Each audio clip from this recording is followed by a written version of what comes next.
You're listening to the We Are Libertarians Podcast Network. Find all of our shows at wearelibertarians.com. You're listening to the We Are Libertarians Network. Learn more at wearelibertarians.com.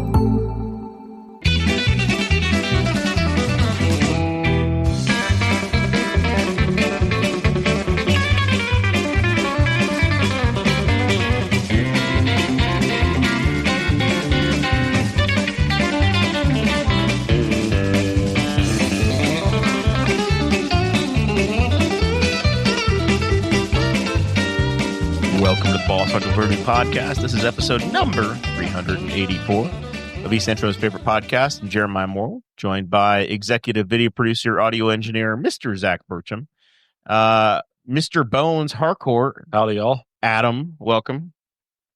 Great to be here. Yeah. All right. I thought he had more words. It's a podcast. Nope. That's all he wants to say tonight.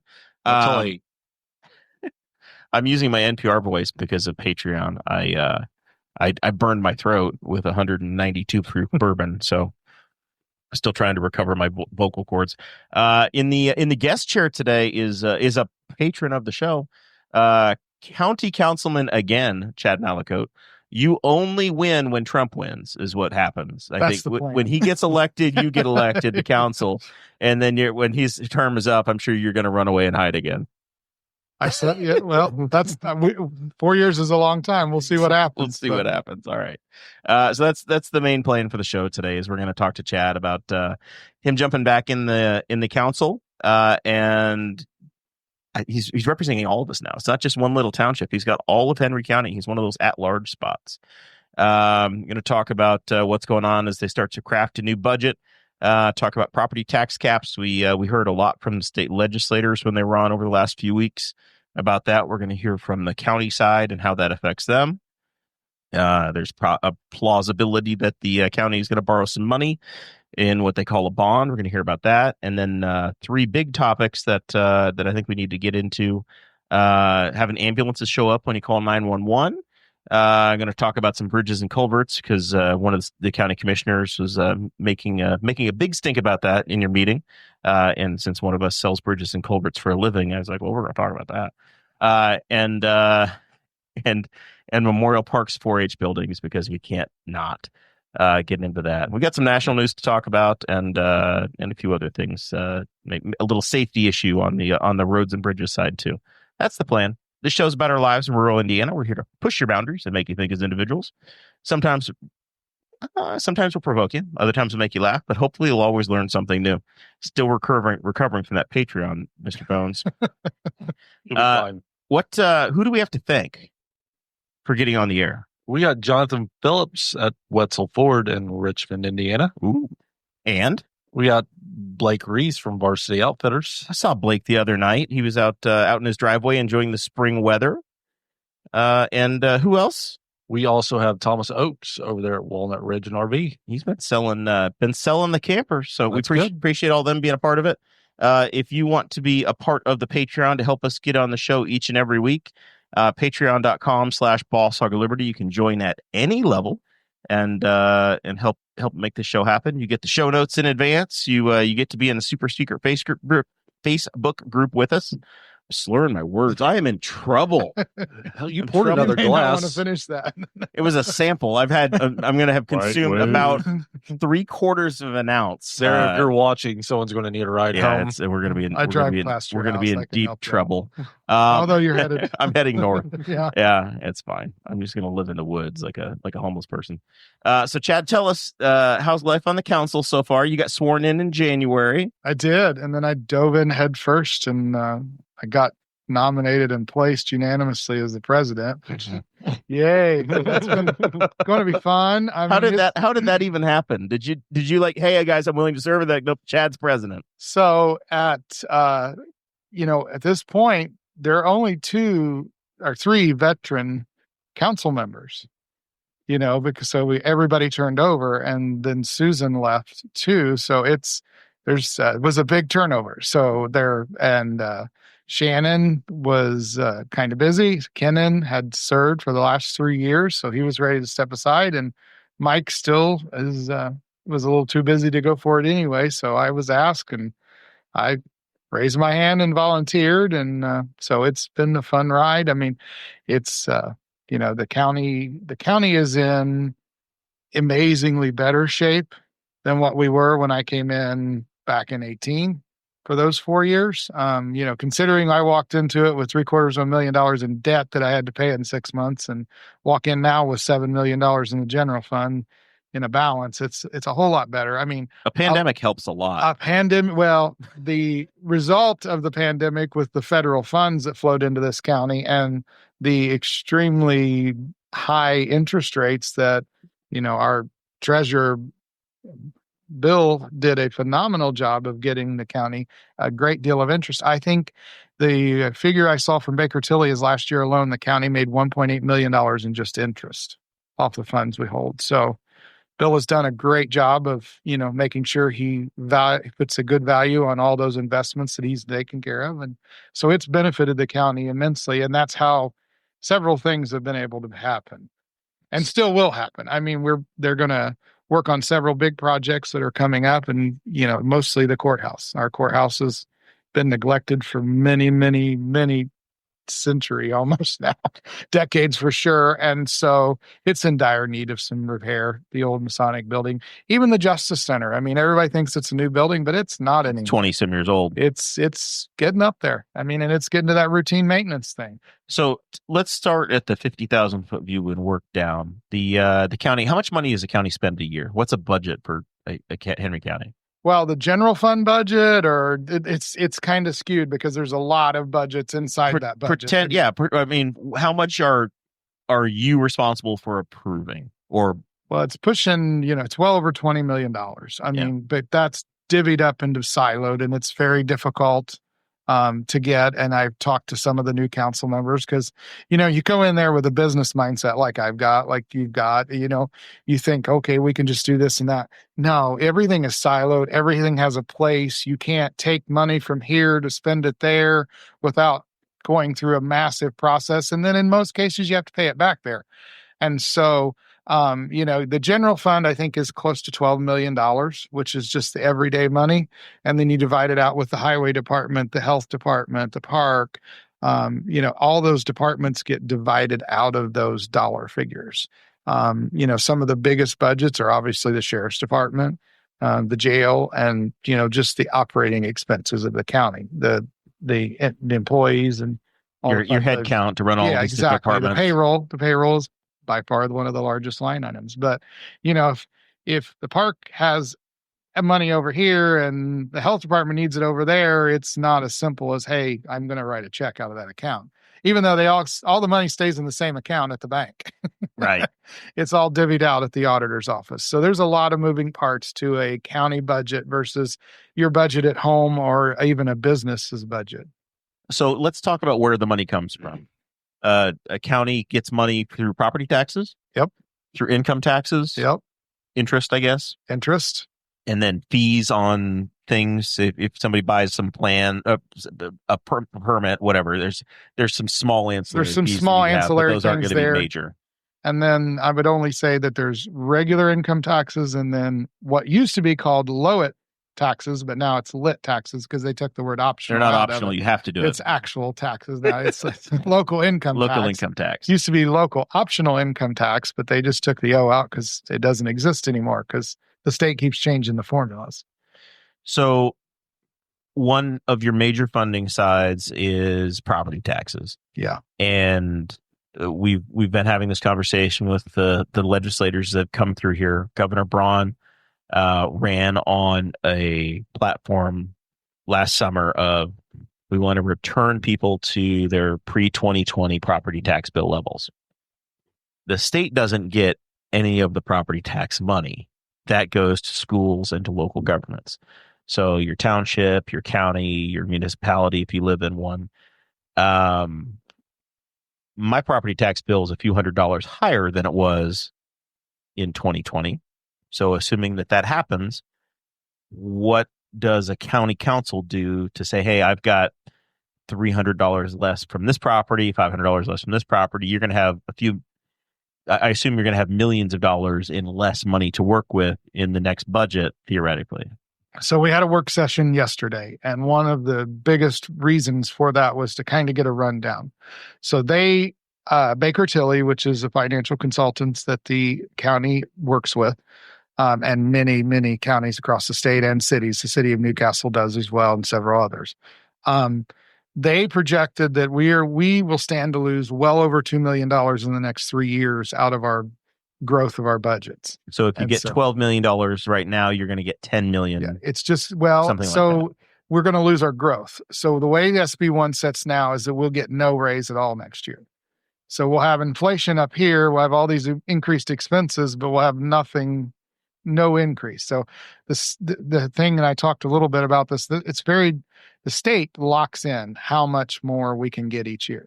So if your property taxes go up 10%, doesn't mean that the county gets 10% more. It's just because the way the math works is very weird, and your assessment goes up rather 10%. Right. So say your house went from $200,000 to $220,000. Yeah. You don't necessarily get 10% more money. Not necessarily. It's just the way the factor. So the past few years, the legislature actually locked us into only 4%. Prior to that, we were averaging over 5.5, almost 6% in years. So they already took a big hit there. And now the way SB1 looks, well, used to look, it's getting more interesting because the governor doesn't think it's enough, was a zero growth next year, which means we would get no increase and we'd be flat. So all of the bills that go up to all of us, the gas, the utilities, the insurance, property, those all increase. We'll have to figure out a place to pay for those, including EMS, which I know we'll talk about, and other things. So the county passed the largest tax increase in the state of Indiana last year. We are over a 2% countywide tax, which is fairly high. We're about in the top third of the state. We are in the highest of our size bracket. So that is our non-optional lit tax. Those are our lit taxes. Plus we have our state income tax. Plus your state income tax. So essentially $2 out of every dollar 2 cents out of every dollar you make goes to the county in lit taxes, paying for public safety. I assume like gold for the councilman, like those sorts of things. Yeah, exactly. Now, and the jail was one. I was $20 million for the jail. Yeah, there was a little over $20 million. That was definitely one. Public safety, EMS, PSAP, which is the 911. Yeah, that was a big one because a lot of that used to be funded through landlines, but nobody has landlines anymore. I still don't understand. Nobody could ever explain to me how, when we still get charged for that on our cell phone bill, that money doesn't come to the county. It wasn't as the same way, and the state holds some. Again, so many of these things are all controlled by the state. If you go back and look at gas tax and look at the percentage of gas tax that flowed down to the county when it was first passed versus today, it's half. I mean, the state plays with the numbers, and they put it on the counties to raise these lit taxes. Because I know when I talk to the legislators, they're like, have you maxed out your lit tax? No, I haven't maxed out my lit tax. We live in one of the poorest counties in the state of Indiana, and when I pass a lit tax, you're not supposed to talk with a poor mindset. You and I got talked to a lot about that back in the day. But it impacts people's. 2 cents doesn't sound like a lot, but 2 cents out of every 2% out of every dollar you make goes to your county. We have so many folks that takes away those extras. That takes away the taking the kids out to whatever, the bounce house or, whatever on the weekends. It affects every walk of life. From, every income, every walk of life. And it definitely has impact in a county our size with our demographic. And so it makes a big deal to raise just the smallest little tax. So that happened. You and I had while you were having this meeting, we were texting back and forth and talking about property tax caps. Yes. And folks that are hitting what they call a circuit breaker. And there's a 1% of your house basically is the most you can have to pay, the assessed value of it per year. And there are a number of houses. If you're in a municipality, you're probably hitting the circuit breaker. I don't think every house does, but a lot of them hit the circuit breaker. So you're not getting any more property tax out of that house because they're protected by the constitutional change that was made. But in rural parts of the county, they're not there yet. I know some are not. Some are just barely hitting the number, and some haven't quite reached it yet. In a city like Newcastle, I would say by and far majority, nearly all actually, we're probably at circuit breaker. But if you go outside of the city, it's still a fair amount because of where it's at, because the assessed values have gotten up there, and the assessed values have far outpaced the actual rate. So like I said, a little bit earlier, our tax rate back in 21 used to be 82 cents. Used to be charged 82 cents for every $1,000 of value. Today, the tax rate is 62 cents for every $1,000 of value. So the tax rate has dropped exponentially because the assessed values have gone up that much. That doesn't make me feel better. It doesn't, and it doesn't make your bill less. Right. But it's just another one of those weird calculations that the state does. It's such a mess. Keep moving the goalpost. Exactly. And it's difficult to keep up with the math because it's not easy math to keep up with. Bones, I want to bring you in the conversation here, but do you notice your property tax bill? Do you pay attention to it, or you say, hey, how the hell the bank pays it, whatever? Do you notice that it's there in this conversation? Do you feel like it affects your life or other people in a way that's notable? Yes and no.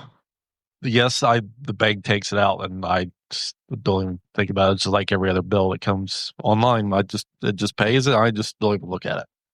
But I get where, taxes affect everything. Like you can't do, and then it's. Unlike the Republicans, it trickle down. It just trickles down, and it affects everything. I'm not good at this.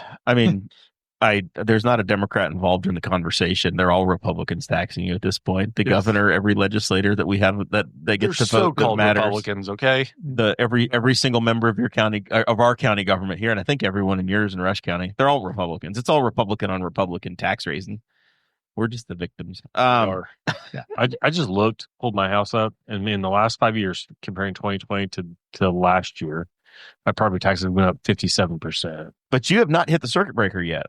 Probably not. And so you add to that too, then a lot of people's property. It can still go higher. That's what I'm trying to tell you. A lot of people have faith. Yeah, a lot of people's insurance, homeowners has gone up too because we've had wonky weather, and so everybody's. So my house, that stuff's paid out of escrow. So the last time they adjusted it, my house payment went up 20%. It went up like $130. And I know a lot of people are going to be like, oh my God, that's nothing. In Newcastle, I bought my house. Depending upon when you bought. Yeah. I bought my house in the pre-2010. That's a chunk. It was like, as a matter of fact, like this point, more than a third of my house payment is property taxes and insurance. Like it's the actual house payments. What you have to look forward to is when your house is paid off, you're still gonna have a payment that feels like a mortgage. Yeah, I'm not actually that anti like property tax. And then I get annoyed with the fact that you see the governor get up there and state and they pound their chest about reducing property taxes, but it's really easy to reduce a tax that doesn't actually affect them. It's like it's them doing it to somebody else, but they go, look what we did this. Well, yeah, because that's super easy for you to do. That's like a parent saying, you know what we're going to do about our financial situation? We're cutting out allowance, and that doesn't actually affect it. It's like it's the kid's allowance or something like that. It's not their allowance. It's a weird thing that they do. But yeah, I don't have a problem with it. But yeah, everything has gone like property in the your homeowners has gone up for everybody, and it's probably going to continue to go up just because the weather's gotten crazier and weirder, and we're not even in a bad spot. I don't know how people survive in like Florida and California. Their homeowners has to be impossible, but yeah, I did look at what mine had gone up. It's still like a couple $100, but it went up from being like 500 to being 700.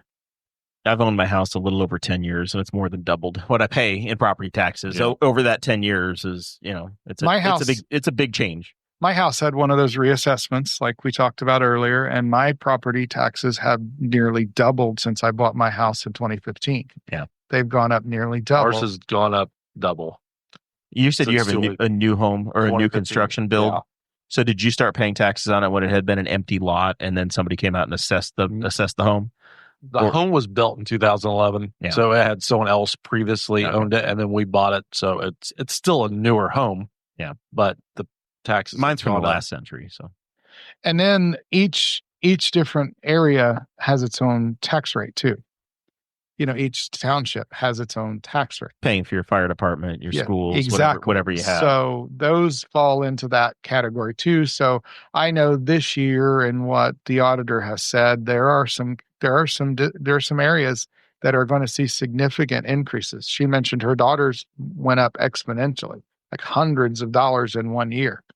Like nearly $500, I believe she said. And so that's a big difference. Blue River almost went up a massive amount, but they actually voted down the referendum. Well, and that's what the state has said. It gives the option for the school systems. I mean, the school systems don't have the luxury of passing lit taxes like we as a council do, which I will say my famous statement, you need to pay attention to this stuff because it only takes 4 people to reach in your wallet and take money. I just need me and 3 other people can vote to take your money in the county. Everybody gets very tied up in the state and national mess that is, but local government's very important because it can have a massive impact on you. But school systems are going to be the biggest losers in all of this tax right now. I mean, I think the figure I You're saw not last, talking like a Republican right now. I sir. understand. You are going to get in talk trouble like a fiscal conservative, and so, but I wish we had more of them, so Republicans that acted that way. But I think the city of Newcastle, or Newcastle Community Schools, I think was nearly $1 million in just the 1 year, first year. I mean, it's massive of an impact to them, and countywide, I believe it was over 2.2, 2.3, went off from memory, but it's a significant dollar figure, so significant that I think school systems will have to make difficult choices. I think you're going to find some rural school corporations merging. Is what maybe not the city of Newcastle, although they may absorb some of the county's opportunities, but I think you're going to see some school corporations merge with each other. I think you're going to have to because the dollars just aren't there. It's going to get interesting, but I mean, and then there are other things that impact the tax, the income to the county as well that are coming out of the state this year. Now, some of them have switched. We still don't know where all these are going to land. There was some talks of changing the personal property exemption for businesses, taking it all the way up to $160,000, which could have a massive impact to the county because of all the collections. So the funny thing is everything they're working on in the State House affects the State House is zero. If you look at every single fiscal impact report, and we had a legislative session with the AIC, the Association of Indiana Counties, here a few weeks ago, and several of our legislators were there, and I showed each one of them, show me where it says the word state on this fiscal impact, because it doesn't. Nothing they're discussing down there this year affects the state in one bit. So you're trying to have budget workshops today in March. They won't sign dine, which means they're done until damn near May. Possibly. Well, I guess they could finish. The governor has said if he doesn't get enough, he's going to call them back into special sessions. Right. Which is really cute because they can just adjourn again, and you can just have this little bootleg going on between them fighting each other. But you're trying to set a budget without knowing what things are going to be until damn near May. So we weren't really setting a budget in these work sessions. We were just trying to get some baseline information. We're trying to gather because we have other projects, like you mentioned at the beginning. We have other things that are coming up this year, like EMS, like bonding for several projects. We're trying to understand where we're at, where we're headed, and what we'll possibly have to face. So we're prepared for it instead of waiting until it's too late and have to do some knee-jerk reaction. So I was the one that asked for this. The president of the commissioners, Steve Dellinger, was all completely on board with trying to get in front of it because we want to be prepared and not just have to have some knee-jerk reaction. So let's move into the bonding conversation. This is one that, to somebody that doesn't understand county government, makes not a damn bit of sense. But I want to make sure everybody understands why it is the way it is. As the county pays off a bond, the county will then go out and borrow money again in a government bond, so that it doesn't affect the property tax rates of the citizens, right? Correct. So every few years, 3, 4, 5 years, the county will generally bond for $2 to $5 million, somewhere in that range. Somewhere in that range, yeah. And that is generally used for capital improvement projects. Yeah. So, a few years ago, we used it for buying election equipment and Phase 1A of the Henry County Expo Center. The Expo Center. And then the last one is the majority of that is going to work on the buildings, to renovate the buildings that are in desperate need uptown here of repairs and renovations and upgrades. I mean, some of them. If you bond for something, you don't have to spend it in a certain amount of time like you did with the American Rescue Fund dollars.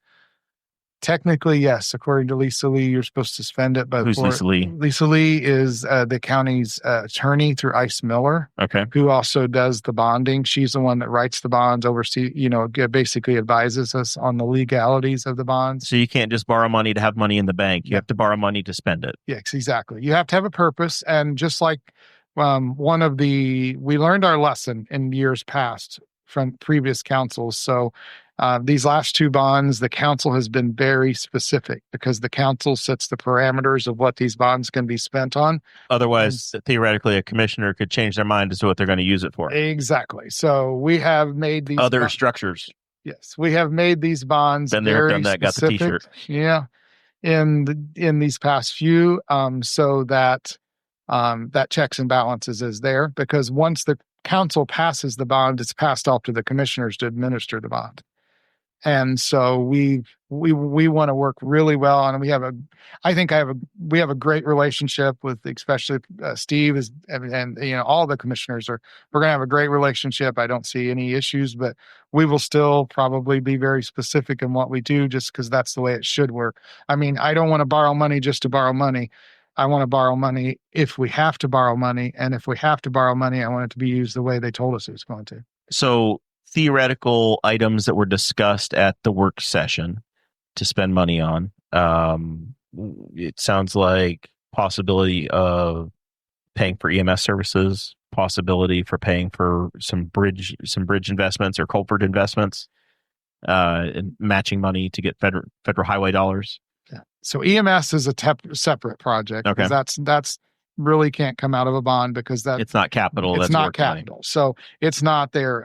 The big one, the primary goal that most wanted to talk about was the culverts, which are basically bridges. There's a technical term. You are the expert here, so I'll give you the floor. A culvert is less than 20 feet. Yes. It could be more than 20 feet as well, but as far as Indiana Highway Organization is concerned, for us non-lay, laymen, non-experts. If you got a bridge that's only 8 feet long, even if it looks like a bridge, talks like a bridge, it's a culvert. Yes. And so we have over 800 miles of road and other structures that the county is responsible for.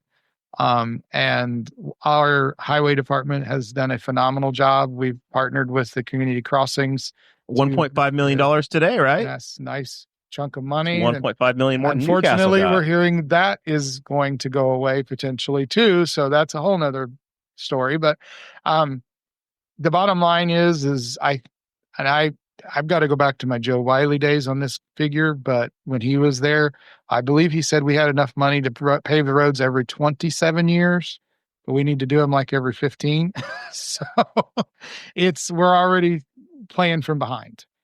And so a lot of these culverts, we were given a list that had a little over 20 of these culvert bridges on them that are in desperate need. The commissioners actually made a decision to shut a road down, a road that is a pivotal road leading into the Farmers Pike Festival that will be coming up this fall, which I know seems like forever, but it'll be here. Labor Day's not far. It's only 176 days away. Yes. Ask me how I know.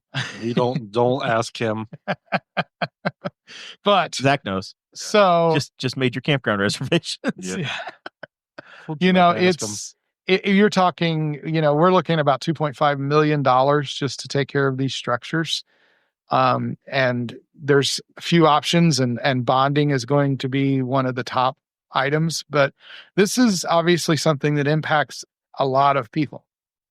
You don't think about those things until the road you need to go down is closed. If you got to drive way around just to get back to your house every day, you'll definitely feel the pinch. Well, maybe if the local resident lowered his rates a little bit, we get a little cheaper. I'm a very small input cost. Very small. You could do something creative. Yeah, I sure could. We were creative on Garner Street. Did a good job on that. Got it for cheaper, better, faster, and it got open very quickly. It did. It looks I awesome. wouldn't very call quickly. that very quickly. That, That thing was closed for a long time. sir, it was closed for like 3 months, and not a single Buick landed in it. It didn't seem like it was a while.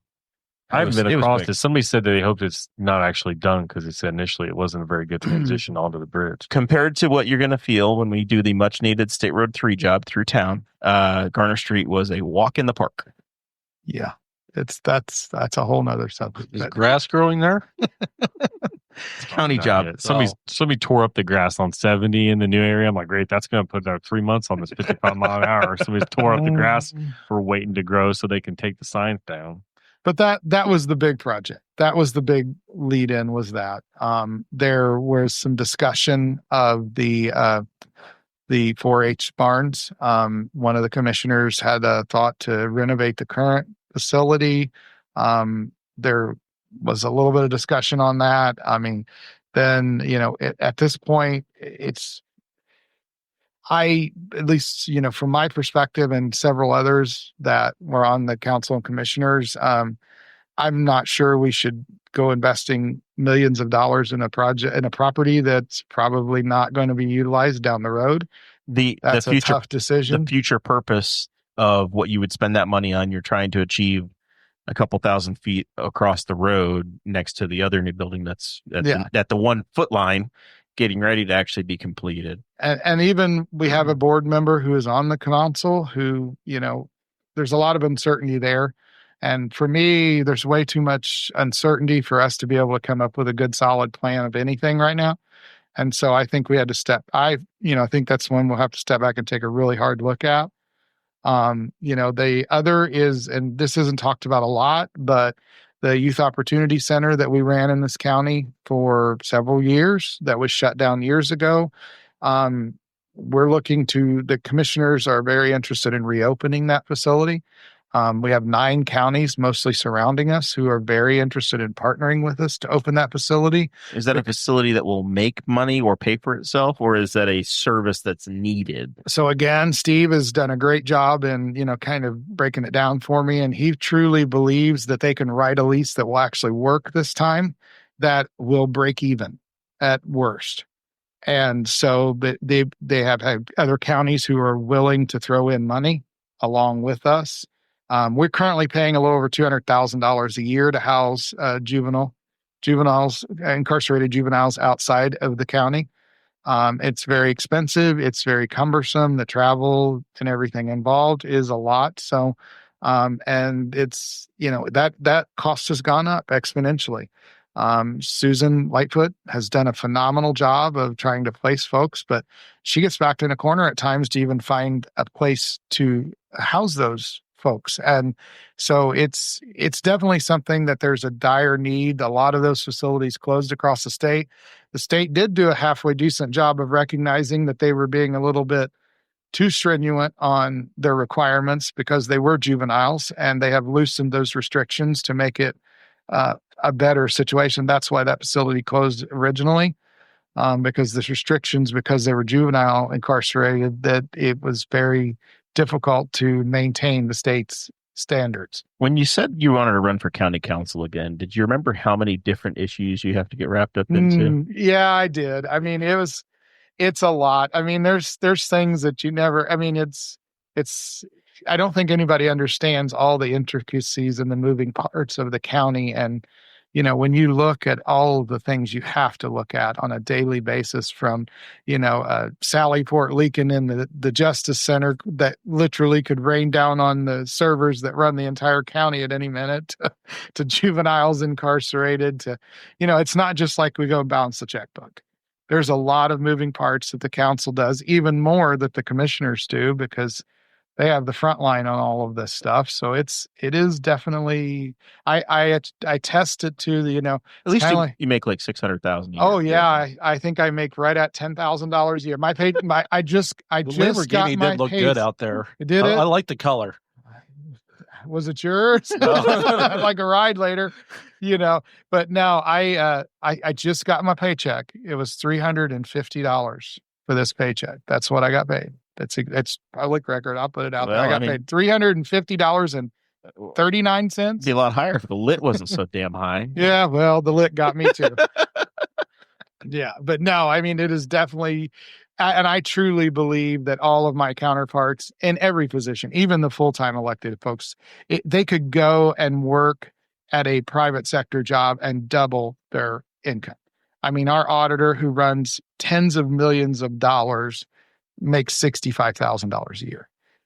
She would be paid at least twice that to run tens of millions of dollars as a CFO of a company. To be a corporate accountant. Yes. I mean, it's a wholly different, people do this because we really do care about this place. I mean, I have a 17-year-old daughter. I want her to be able to say, hey, I can still live here when I'm 50, like I am. And, I want that option for her. That's why I do it. And because I really do care about where I live. I chose to live here through all my career and businesses and things. And because this is where I was born right out there on 16th Street, and they'll plant me right out there on Road 3. So this is home. City Councilman Mike Guffey is wanting to know if that's a weekly check or how often that's every 2 weeks. It's daily. Every 2 weeks. My $1,000 a year I get for my merit board service from the county.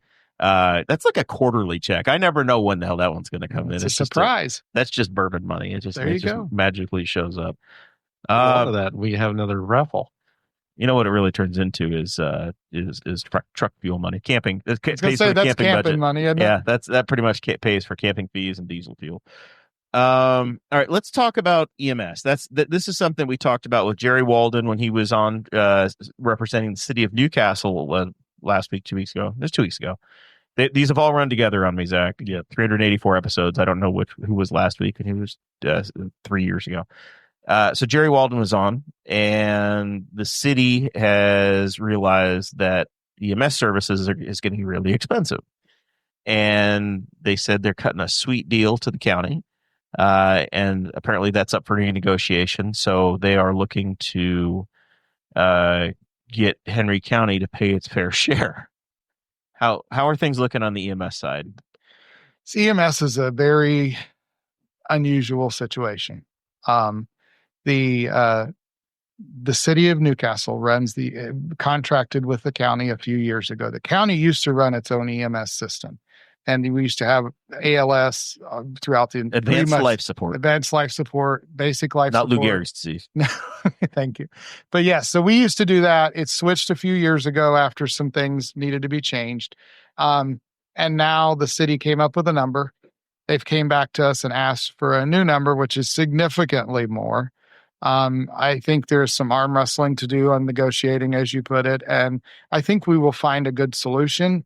The difficulty is Henry County and the city of Newcastle is a bit of a unicorn.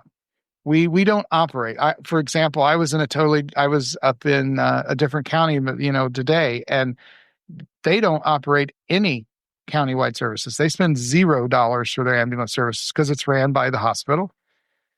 And so it's ran as a profit center. And it is very difficult for counties or municipalities to run as a profit center because of the way they're structured. Their benefits, their perks, all of the things, even the perks of, 17 paid holidays and everything else.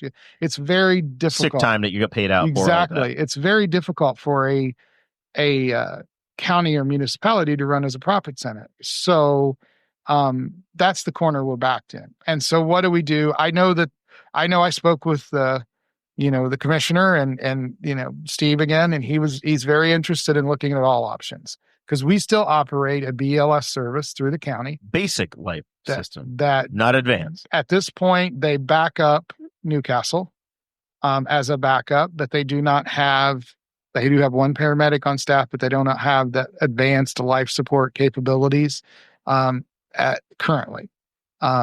Is what options do we have utilizing that service? What options do we have if we contract with another third-party service, a profit center third-party service. So we're in the beginning stages of trying to figure out where that is. And again, Steve and I felt it was time to get in front of this before the budget session. So that way, by the time we get into July budget sessions, we'll have a better idea, because coming up with $600,000 in a budget where they're cutting $2 million out of is a tough ask. And that's going to be, but every single person in the room with our EMS meeting and with the meeting yesterday, the continued meeting and the work session, we all agree that we want to provide the absolute best service. If, Zach's out running, it falls down, we want to come pick him up. We Better want chance to he's going to get hit by a car. Well, that too. Yeah. But we want to make falls sure the down, right then gets person hit by is the there that can attend to him immediately and, within reason. And I think Newcastle has done a phenomenal job. Their response time is roughly 8 minutes, which is a pretty good response time. And they offer. How does somebody decide if basic is coming or the advanced life service? Like, how do you call 911? Who the hell knows what you need? I'm not an expert. That's a good question and a good argument that, with Newcastle, you're always going to get advanced life support services because they're sending out a paramedic with every call. Is that, again, I don't question the way Newcastle runs their business, but is that the right one? Not every service does that. If, he falls and twists his ankle and we need to, get him back up, do we just send 2 EMTs that have a lot less expense? We don't run a chase car. We don't do anything like that. The other thing that is very different about Newcastle, and I know this has come up in council meetings, is that most municipalities, their EMS and fire are under the same umbrella. That was the other conversation I was going to have, is that my brother-in-law was a professional fireman in Shelbyville. My brother is too.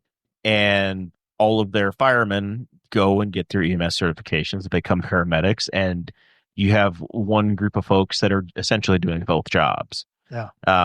And that has never made sense to me for Newcastle and why that's set up that way. But I find it where I'm looking at it, I'm saying, okay, if I'm a taxpayer in Henry Township, which I happen to be, you're paying for a fire service, you're paying for advanced life service, and apparently I'm paying for another ambulance service as well that I wasn't really fully aware of, that Henry County operates.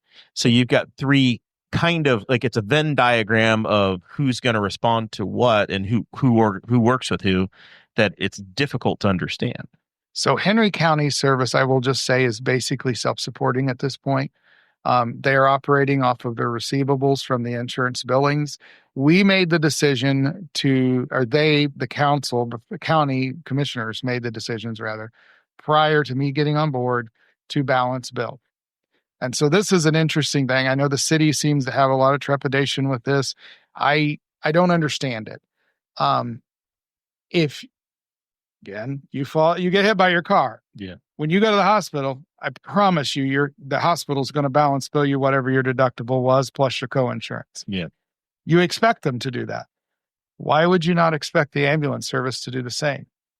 I know this is a super hot time. I've been to I go to city council meetings, and this has been a hot. If you're a citizen, you live inside Newcastle, or I think we're in the county even maybe. Yeah. They will bill your insurance, and they will try and track your insurance down, and they will bill whatever the insurance will pay, and then they just write the rest of it off. So why would anybody ever drive themselves to the emergency room? If you need to go to the emergency room, just call the ambulance because you're going to write off your deductible to start with. It's a free ride. That seems like the most backwards way of thinking. My wife had a really bad case of vertigo. She actually passed out up here at the county building. I went to pick her up and drove her to the emergency room. I could have called the ambulance. They could have picked her up. They'd wrote off that $1,200+, and then I'd only had to write the hospital the $1,200 instead of the $2,400. So that's where I don't understand. I want to make sure when I'm signing up for this taxi service, though, like, how do I make sure I get the one that's not going to cost? Because if I get Henry County shows up, I'm going to get charged for the whole damn thing. County is not going to show up unless all of Newcastle is busy. So they're busy. So what do they do otherwise? They're doing transportation from a hospital. So they do a lot. So if somebody goes from Henry County Hospital and they're getting transferred to St. Vincent's, or back to a nursing facility, okay, or they pick them up at a nursing facility, take them to doctor's visits or therapy. We take nursing home patients to doctor's visits in ambulances? Yes. If they require those type of services. If they are in the hospital and they need to go back to a nursing facility, I know back during the COVID periods, they would transfer COVID patients to treatments that needed them, because that it's a transport service. So it's still, you're still in an ambulance, you're still under medical supervision, but with quality attendees there that know what they're doing to ensure that you are safe and so they will transfer you from one facility to another. And, because a lot of their patients don't have the ability to get in and out of cars easily. They're bedridden or different, lots of different ins and outs without getting into any HIPAA stuff or any, just a lot of ins and outs that folks just can't jump in the car. They can't jump up in your Tahoe and drive them out there to go see the doctor. So there's a lot of those types. So that the Henry County EMS runs it's medical transport is the bulk of their calls.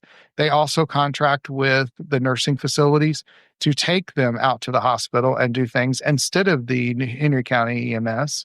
So, and they do take 911 calls. They do backup. If everybody else is busy, it's another backup that they set as a priority to take 911 calls and actually do that. So, it's not near the volume. I think it was 100 versus the 4,000 calls that Newcastle, over 4,000 calls, 4,500 calls that Newcastle took in 24. I think it was 111, if I remember the number right, that Henry County took for the 911 calls. But they still are there to back up the service. And they work very well together because Newcastle has opted to no longer do those transports. So Newcastle, unless it's a ALS transport that's in, they're taking someone from this hospital out to the heart center or something to that effect. It's interesting. Yeah, that was where former Councilman Morgan was talking about they had no way to get people from Henry County Hospital out. Right. That was where they were rumored I'm sure traveling out by helicopter, et cetera. I'm sure Beth, his wife, was very, she used to work in the ER. I know she may still, I'm not sure. Yeah. But no, I think there's a lot of moving parts to this. I think everybody involved wants the best for the community and we'll find a way to make it work.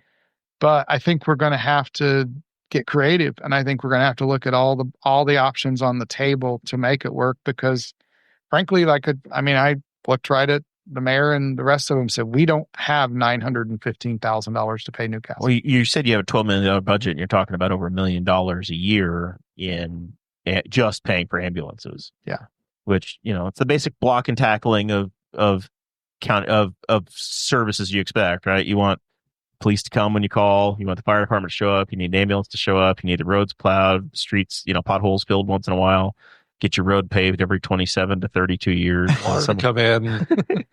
All the good stuff. But that's why this job is so difficult because everybody comes to you with their hand open and we have a very finite amount of money, but we have to stretch to all of the different asks. And that's why it's so difficult to dump millions of dollars in barns for 4-H because we also have to pay for all these other things that are going on too. And there's just there's so little money and so much need that, I challenged Beckwith, Lieutenant Governor Beckwith, sat at the legislative session and was talking to us about this lavish spending. How I closed the last council meeting was I challenged him to come here and sit down with me and the auditor and go through my budget and show me the lavish spending that we have in Henry County. It's not here. Oh, and that's the conversation we've had with a lot of the legislators. We had 4 of them come through this building in the last month, that there's a difference between a donut county and $20 million swimming pools that have been built and tens of millions of dollars that are spent in local athletic improvements out of property tax dollars versus, hey, we're bonding money to repair a courthouse or we're trying to figure out how to solve an EMS issue. Yeah. They're building a jail because the state said, hey, you've got to house all these other extra people now. So then you pass the lit to pay for it. there's not a hell of a lot of meat on the bone to cut. There's not. In the conversation we've had on the show over the last damn near decade. We have less people working for the county today than we did 20 years ago. And we do more with less people. Well, we bought computers. That helped a lot. Well, but I mean, still, you still have to have the people sitting there. We had people sitting there to attend to people. And, because there's still a very big flow of traffic in and out of the courthouse on a daily basis. And so it's hard to balance everything and try to figure it all out. And, last year they passed massive tax increases, but the council made the decision to also overspend the budget last year because they had some funds. And you can do that for a few years, but the piggy bank is shrinking. We are already down about 8% in our reserves this year, and we're targeted to go down even more in the future years. Well, they're down 8% because they were spending more than they had. Exactly. That was intentional. It was. They intentionally did that, but we're also going to start having to, if they freeze the growth and even take some away, then we're going to have the point to where we can't go to the insurance company and say, okay, Mr. Insurance, you can't raise our rates this year. We all know those are going up. We can't go to the utilities, say, hey, you can't raise those this year. We can't go to the materials, the raw materials for the roads and say, oh, you can't take those up this year. That's almost always an increase that we get every year. And how do you balance that with no additional revenue? Which we all feel it at home in our budgets. Absolutely. Yeah, there's no raises this year. So I have to ask this for cross-country coach Zach Burcham. What's going on out there by Cardinal Field with the road? Looks like a bomb went off. Is there any chance we're gonna get that paid for him? So this is another one of these quirky things. That is not an actual county road. It's a park road. Who owns that? The park. So where do we get the funds to pay for it? Property taxes. Because we can't park taxes. So this was one of those that we talked about years ago. We can't technically use county road funds, or we could pay the highway department, reimburse them for their time, materials, and everything else to do it, but we can't use it's a very quirky situation. So I don't know. I will defer to the commissioners on that one because I don't know what's going to happen with that one because it looks rough. It absolutely rough. Like Zach was talking about earlier, all these freeze and thaws and everything we've had that blow up our roads. I mean, I was driving earlier today and I drive a great big vehicle and I thought I was going to fall in the thing. You hit some of these potholes out there. It's welcome to Indiana. The weather we get and the roads are just always have been. And, but I don't know what they'll do with that road. I really Which don't. road is this? Around Cardinal Field. So up on the hill? Yeah. Yeah, I need that road fixed. That's my cross country area. It's your cross country on the course. fall. Yeah. We don't run on the road. But yeah, I feel like the parents would like to be able to get there. We do practice over there in the summertime, yeah. And it's like I kind of sit there and stare and look up the hill and like, okay, which is the most direct route while I'm not going to end up with a sprained ankle?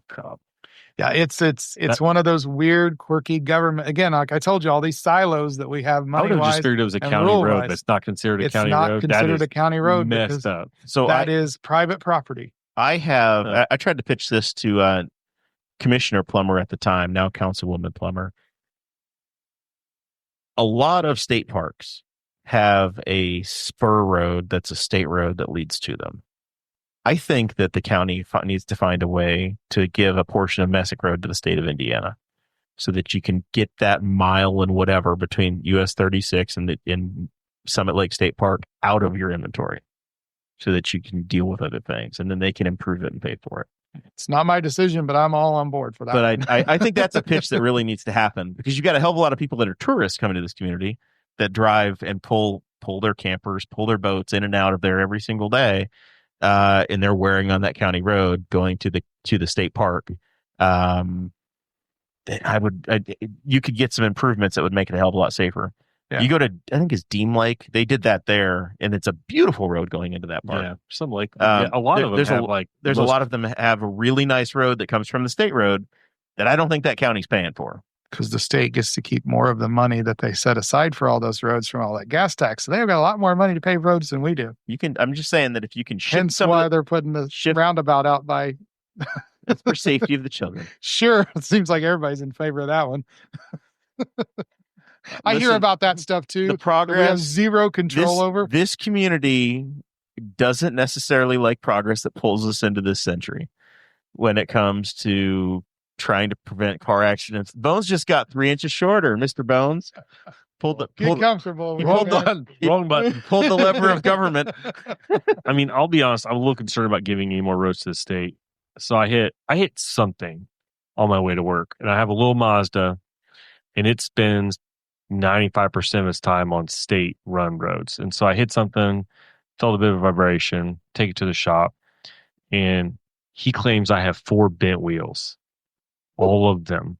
Wow. And then I needed lower control arms, ball joints. Some of that's just old stuff. It's an old car, but You totaled your car by hitting a pothole. I don't think it was a pothole because whatever I hit, the more I think about it, it was dark. I commute to work in the dark, and I was going to get a little bit of daylight, but they're going to snatch that out of my soul this weekend, so I'm going to lose whatever daylight. You're going to get it in the evening, morning. sure. No, I don't need It's it better. in the evening. I need it to not hit things on 70. But Turn your headlights on. whatever they were on, whatever I hit was like west of Greenfield. I think actually west of Post, which is all new road. Then who knows? Who knows what I hit? Could have been a homeless But person. but Let's hope. but Start rumors here. but 4 bent wheels. And he's really like, you must tall drive the homeless heck out of person. this. I'm like, no, I don't. Like, it's a commuter car. So now this week I've been driving a Tahoe to work in Indy for the last couple of days. But yeah, so like, That's good. I don't on know. the The gas state's budget. not doing great on roads either. You Like believe they- the guy when he said you had 4 bent wheels? I'm going to check when I get it back, but I'm having everything else done first. So it's just safe. I'm like, he's like, you want it back? I'm like, can I drive it? He's like, no, you hit one more pothole, your ball joint might give out and the whole front suspension might collapse. I'm like, keep it till it's done then. And I'll deal with the wheel I situation think we get you some new later. wheels on Marketplace. I was looking on Marketplace, actually, a set in town, but I'm just like, but then I'm like, are those bent? Like, is it a wheel thing? Yeah. But like, literally, those were, I think, just got bent driving on I-70. Run it down to Big O and have him check it. Yeah, I will when I get it back. But yeah, but the roads, I cracked 2 wheels on her car from potholes. her. It was her car. Your wife. Yeah, no. It was her car. And I Yeah, cracked it both of them. does make me want to like take the tires and be like, I am going to end up getting online at some point and it needs new tires and figuring out if I can go any bigger on the tires just to give myself a little bit of buffer. But yeah, the road situation for anybody that's not in Indiana, you think, how bad could the roads be? 4 bent wheels bad, apparently. Anything else on the council side that you want to cover, Chad, or do you want to just ride with us into the national news? Oh, well, I don't know. We've covered a lot. I mean, I will, it's going to be fun. It's going to be interesting. I really am trying hard this year to, and I think everybody is doing the best they can. And I think everybody involved really wants to do the absolute best for this county and this community and with the least amount of negative impact, because that is the hard part of my job is every decision I make affects someone negatively. It takes money, it changes programs, it does something. And it's tough because we have 45,000+ people here that we want to try to do the absolute best we can for. And it's impossible to do that for every single person, every single thing you do. Glass half full. But we try. Damn near 50,000. Well, if you count the prison. I mean, they count in the census. They do, but we really, just that's don't- all geo. They can just take don't get care to of it. vote or pay taxes. National news, Bones. Have you been paying attention? You got some whiplash? A little bit. Now we all understand here that I am the dumbass of the group. Break the tariffs thing down to me in the simplest form possible. So the president is convinced that he can help bring automotive jobs back, bring jobs back to the United States by taxing or imposing tariffs on imported goods. So if we say, hey, we're a 25% import tariff on anything that comes into this country, then we have incentive to make it here. We've gotten into a bit of a pissing match with Canada and Mexico because since the mid-90s when NAFTA came into place, we had open borders and free trade. and that led a lot of the automotive manufacturing world, which is a big part of Indiana's economy, to move things back and forth. So when you go look at a new car, if you look at a window sticker, there's a percentage of the car saying, hey, here's what was built, and this many parts came from the United States, this percentage of parts came from the out of state, out of the country. So maybe this region of Indiana lost significant jobs that went to Mexico. Kokomo, Muncie, Newcastle, Anderson, those communities And our favorite, Connorsville. And Connorsville, yep. So those communities all were on the losing end. A lot of places in Ohio did as well. Detroit, yes. A lot of stuff went across the river to Canada, and then a lot of stuff went into Mexico. The president has said he's going to put a 25% tariff in, and they think that's going to bring the jobs back. Factories don't necessarily exist. Instead, what it's going to do, at least in the short term, it's going to make everything cost 20 to 30 or 40% more money. So all of a sudden, the $80,000 Ram truck sitting down at I'm going to show my age, but Goodwin's, but now Hubler, Chrysler, Ram, Eagle, Jeep, and Matador. Just seeing if Zach's paying attention down there. I am. That $80,000 vehicle is probably going to be a $105,000 vehicle in the next few months if these happen. So they get announced. The stock market goes to absolute dog crap in the last couple of weeks, and the president has said, "Hey, we're doing it," and then he backs off, and then he says, "We're not going to do it for this thing. We're going to do it for that." There are some things we just simply don't make in this country. We don't make a lot of coffee beans in the United States. Yeah, there's some stuff that can't. Like, literally, we don't have the ability to produce things. So but we're still going to have a 25% tariff, which means that for an American to buy it, it's not free money. We add that to the purchase price. So instead of costing $1, it's going to cost $1.25. And we can't get a cheap domestic replacement. I mean, I think it's a short-term negotiating ploy is what it is. I don't think they'll last long-term. But then you look at some of these other countries. You go to India, you go to some of these other countries. They put tariffs on us that are exponentially, like double. They'll 100% tariff on some of those things. So I don't love the way it's headed. It's becoming a trade war. I like at least somebody's talking about it, because I think everybody has to come back to the table and figure out a better way, because I think so many times in these past several decades, the U.S., especially Indiana, especially this area we all live in, has been on the losing end of these deals. And I think we at least have to start looking at these things and negotiating again. I don't know that I like the tactic as of now, but I at least appreciate that someone's at least trying to do something. I don't know if it could ever work out. I really don't. I mean, to the extent of what I think we hope it will, but we've got to figure out a way to make things more equitable, because, the U.S. is far too long spent a lot of our money in many, many, many other places than the United States. Goes both ways, right? If we produce everything we want in the United States, all of a sudden we can't afford all the stuff that we want to have, right? The cost to have an American. I mean, there's a give and take, but I'm afraid we've given a lot more than we've taken in the past several decades. Theoretically, your quality of life is better because we make stuff overseas. China, right? Yeah. There's a whole lot of things that we make in China that we couldn't necessarily make cost effectively in the United States. That when you put those walls up, those tariffs up, your standard of living at the bottom tier of this country gets worse, right? Yeah. Good luck building a television in Indianapolis now, as we did in the 60s when RCA was here. We don't make them here because it's more affordable to actually make them somewhere else and import them. Yeah. Right? Well, hopefully those meetings go better than the last one that was in the Oval Office. I don't know that he's back to the table already, so maybe it went okay. We're feuding with the Canadians. I kind of get going after Mexico, because Mexico's inherently, like, we guys kind of know that cheap labor or whatever. Is Canada, like, I don't think that's a cheap labor hub. I think his issue with them was drug. He claims the drugs are coming down from there, but like Canada is like almost European socialization. Like, I don't think that they're like building stuff up there to save money.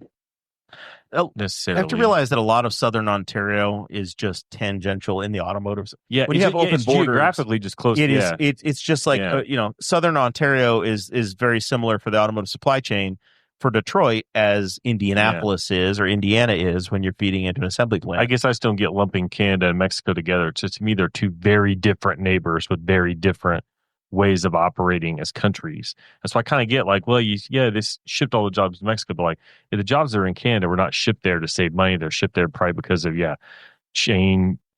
supply chain things just closer. And just like, okay. And then it probably Canada they might have some, I know they've got weird restrictions on like some of they like things to be so much like TV content has to be X amount or whatever. Maybe they have some weird rules with that stuff. But Canada also charges us some tariffs and does some things on the back end that we, there's some things that you go when you get into there. And it's again, I agree with you wholeheartedly. Yeah.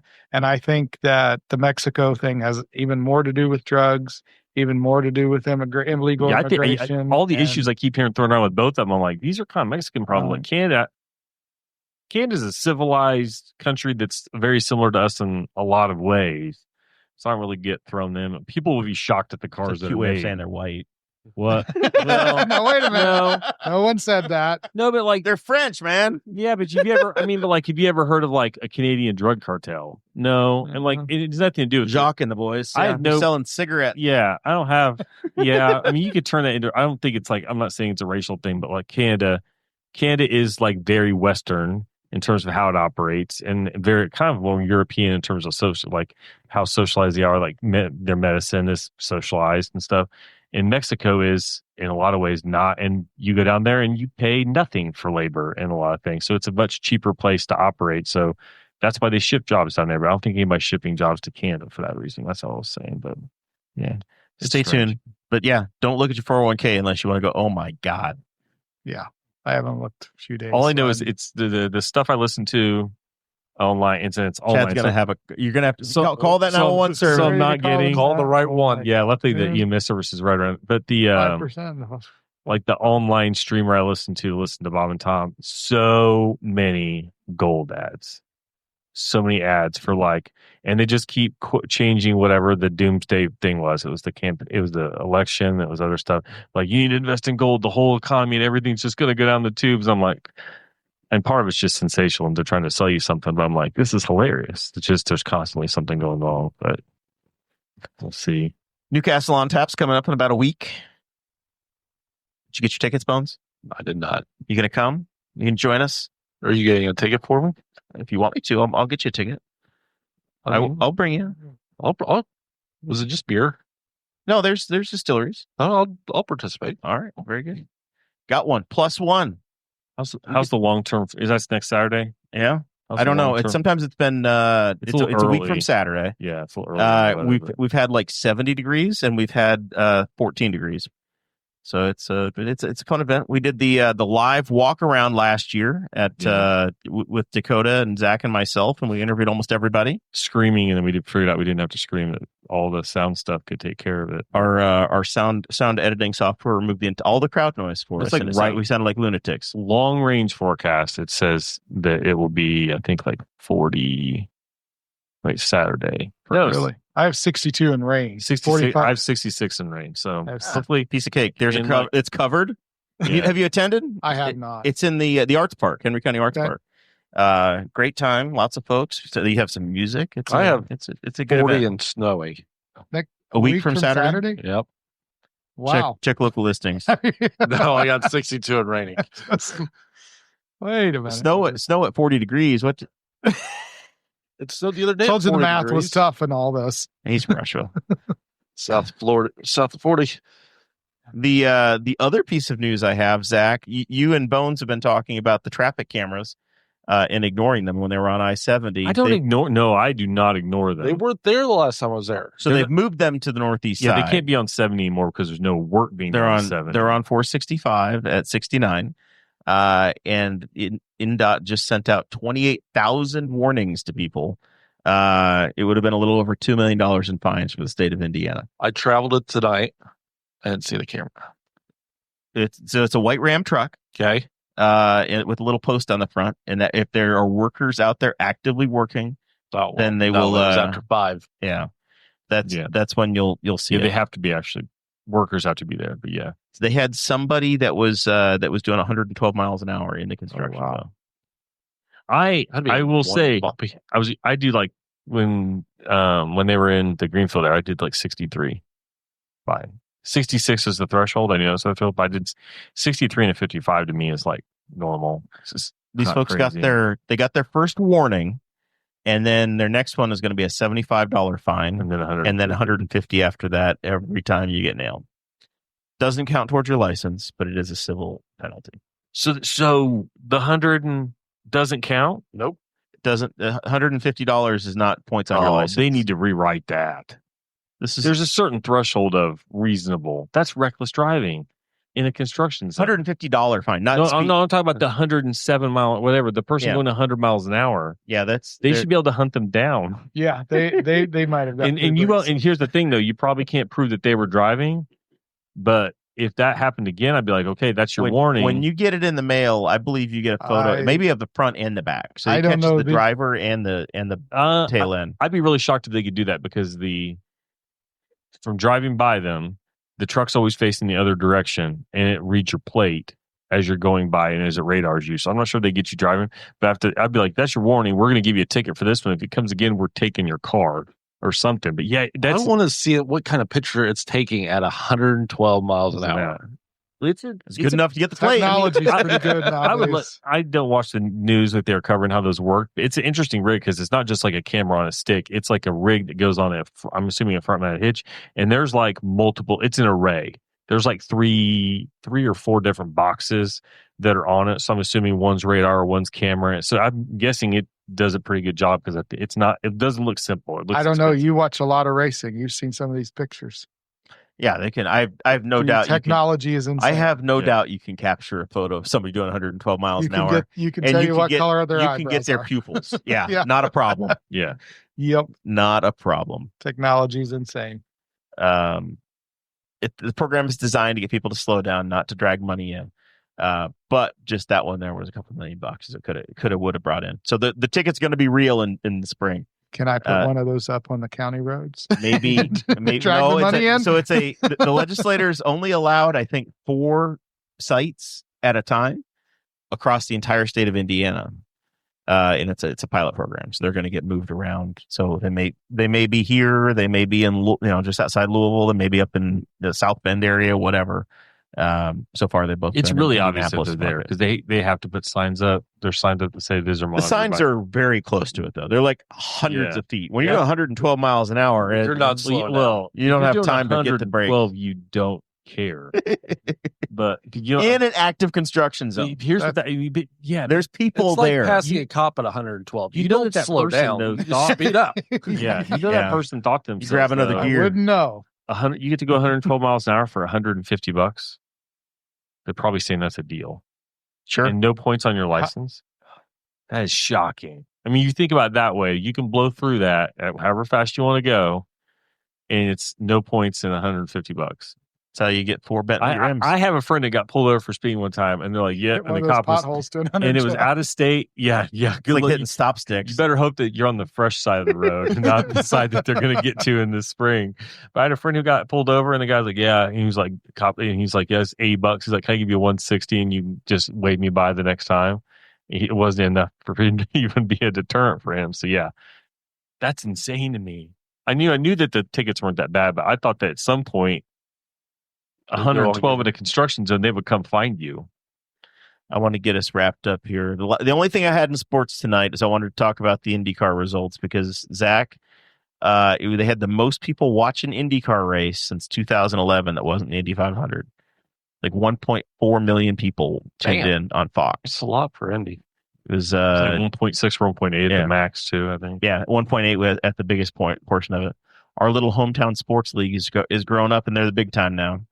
A-Rod rode around in an IndyCar at the beginning of the race. Alex Rodriguez. It sounded like he was about to commit an FCC violation, which is hilarious. He was in a hot and it didn't look like they were pushing that car very hard. He didn't get the Mario Andretti experience. Like the parts, but he was screaming at him. It's hilarious. It's a bit scary in the car. I've enjoyed people learning how to tune into it. Every IndyCar race is on Fox. Every single one. Fox is free over the air, but they are no longer, these folks don't have like a $20 a year streaming option like Peacock was, which NBC had.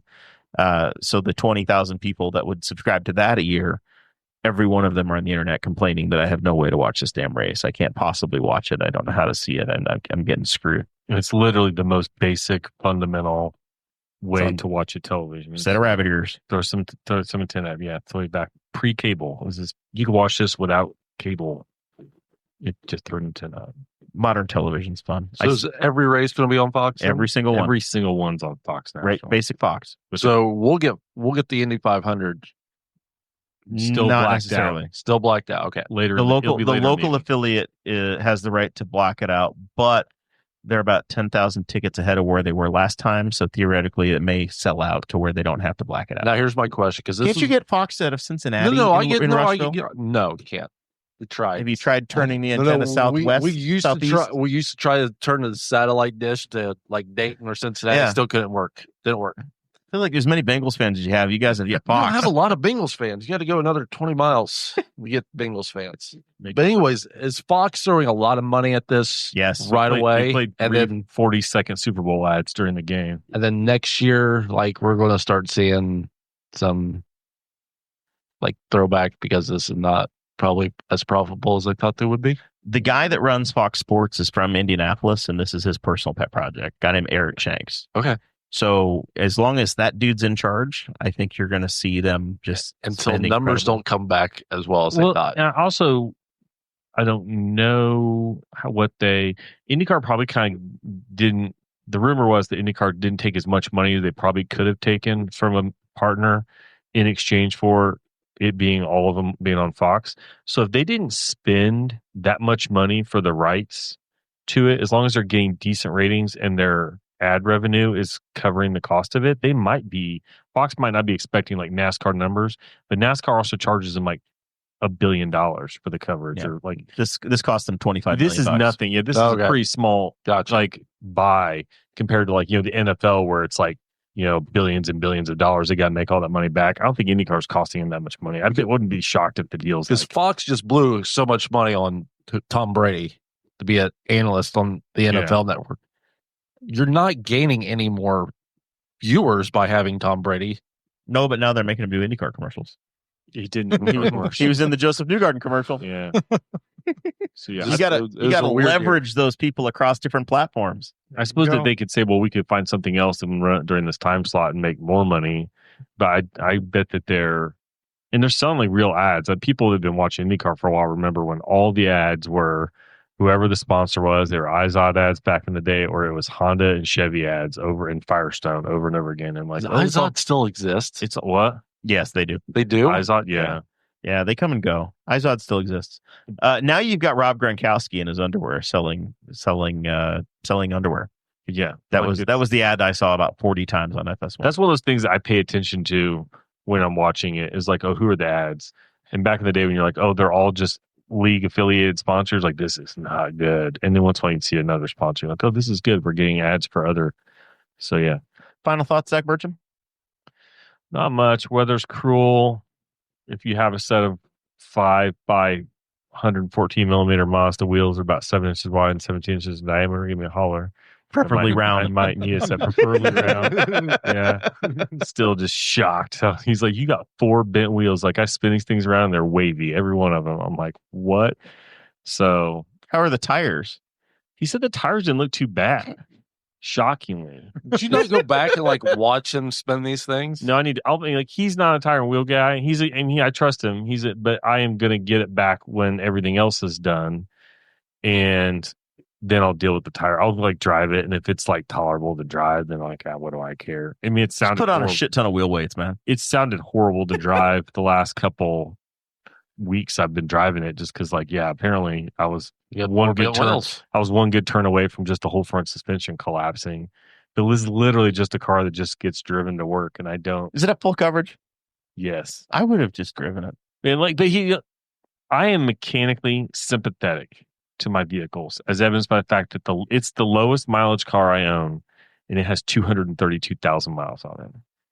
Everything I bought except for the Excursion, I bought was 77 or 75,000 miles, and all of my vehicles have 250,000 miles on them, or so 25, 230.